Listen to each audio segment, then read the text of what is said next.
Alam mo ba, na alam ko na nagsasawa na kayo sa boses ko kaya, pagsasalitin ko muna ang shota ko. Uy, sana all may shota. Okay shota ko, pasok. Alam mo ba, na si Jason ng Greek mythology ay nakilala dahil sa kanyang pagkapanalo sa labanan kontra sa isang dragon para makuha ang Golden Fleece, isang ginintoang balat ng tupa.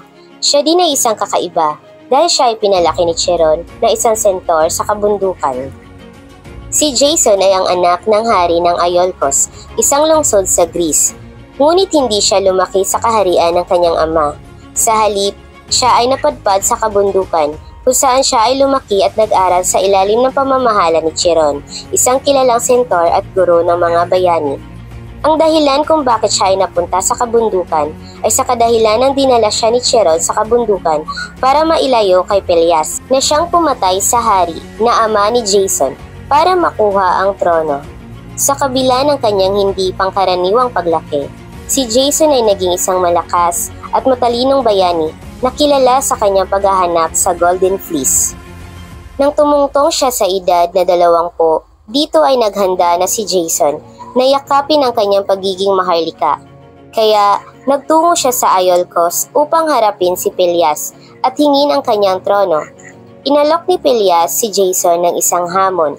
Kung may ibabalik niya ang Golden Fleece, isang sagradong gininto ang balahibo ng tupa na may pakpak na nakatira sa Colchis, na matatagpuan sa dulo ng mundo, ay ibabalik niya ang kaharian. Tinanggap ni Jason ang hamon habang si Pelias ay tumawa sa pagtalikod ni Jason. Sa paniniwalang ang misyon ay talagang imposible.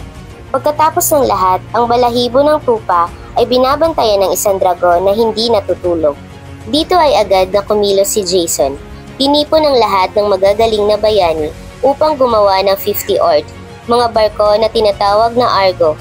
Magkasamang nag-navigate ang mga Argonauts sa maalon na tubig at malupit na labanan sa kanilang paglalakbay upang mahanap ang balahibo ng ginintoang tupa. Hindi naging simple ang kanilang paglalakbay tungo sa lugar ng Colchis dahil marami silang naging karanasan bago makarating sa lugar na iyon. Nang dumaong sila sa isla ng Lemnos, natuklasan nila na ang mga kababaihan ng isla ay nagtangkang pumatay sa kanilang mga asawa. Ito ay dahil sa isang sumpa na ipinataw sa kanila ng mga diyosa ng pag-ibig na sina Aphrodite at Eros. Dahil sa kanilang kasamaan, ang mga kababaihan ng Lemnos ay naging mapang-api at walang paggalang sa kanilang mga asawa. Nang makarating ang mga Argonauts sa Lemnos, sila ay tinanggap ng malugod ng mga kababaihan. Ang isang Argonaut na si Heracles ay nagpasyang manatili sa isla habang ang iba ay nagpatuloy sa kanilang paglalakbay. Sa pamamagitan ng kanyang lakas at katapang, si Heracles ay nakatulong sa mga kababaihan upang mabawi ang kanilang kabutihan at paggalang sa kanilang mga asawa. Ang mga Argonauts ay nagtagal sa Lemnos ng ilang panahon at nakipagkaibigan sa mga kababaihan.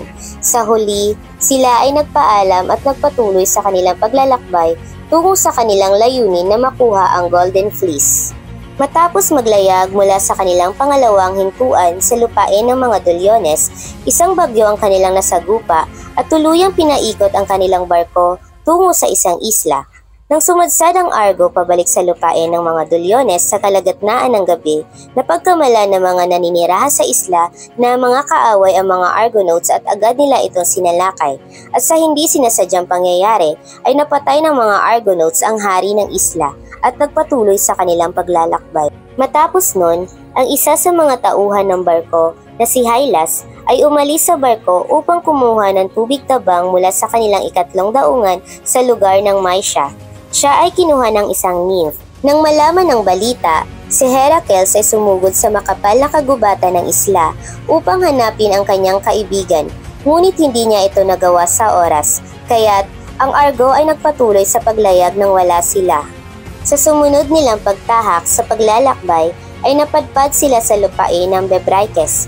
Ang hari ng Bebryces ay hinamon ng isa sa mga Argonauts na si Polydeuces. Sa isang labanan, dito ay napatay ni Polydeuces ang hari na nagdulot ng galit sa mga naninirahan sa isla, kaya't mabilis silang tumakas at naglayag paalis sa nasabing isla. Sa kanilang paghinto sa lugar ng Salmydessus, nakita ng mga Argonauts ang isang bulag na propeta na nagngangalang Phineus. Siya ay nagkakaroon ng isang pagpapahirap sa mga kamay ng harpies, mga ibon na may mga mukha ng mga babae. Ang mga nakakainis na hayop na ito ay pinapahirapan si Phineas sa pamamagitan ng pagdumi sa kanyang pagkain. Sa tuwing sinusubukan niyang kumain ay nagiiwan na napakabahong amoy. Nang makita ang nagugutom at nahihirapang manghuhula, dito ay inalok ni Jason ang manghuhula na aalisin nila ang mga harpies kung bibigyan siya ni Phineas ng isang sulyap sa hinaharap. Kaya't dinala ng mga Argonauts ang harpies sa isa pang isla. Bilang kapalit ay nagbigay si Phineas ng isang pangitain sa grupo at nagpayo para sa kanilang mga susunod na paglalakbay, at si Phineas ay hindi na muling naghirap. Upang makarating sa Colchis, ang Argo ay kailangan dumaan sa isang makitid na lugar na may naglalakihang gumagalaw na mga bato at nagahampas sa mga alon na kilala bilang Symplegades. Para makalampas sa taksil na lugar na ito, nagpakawala muna si Jason ng isang ibon para humanap ng ligtas na ruta at sumunod sa direksyon ng ibon. Ang mga Argonauts ay nagsagwa ng napakalakas at mabilis hanggat kaya nilang sundan. Ngunit ang lahat ng iyon ay simula pa lamang.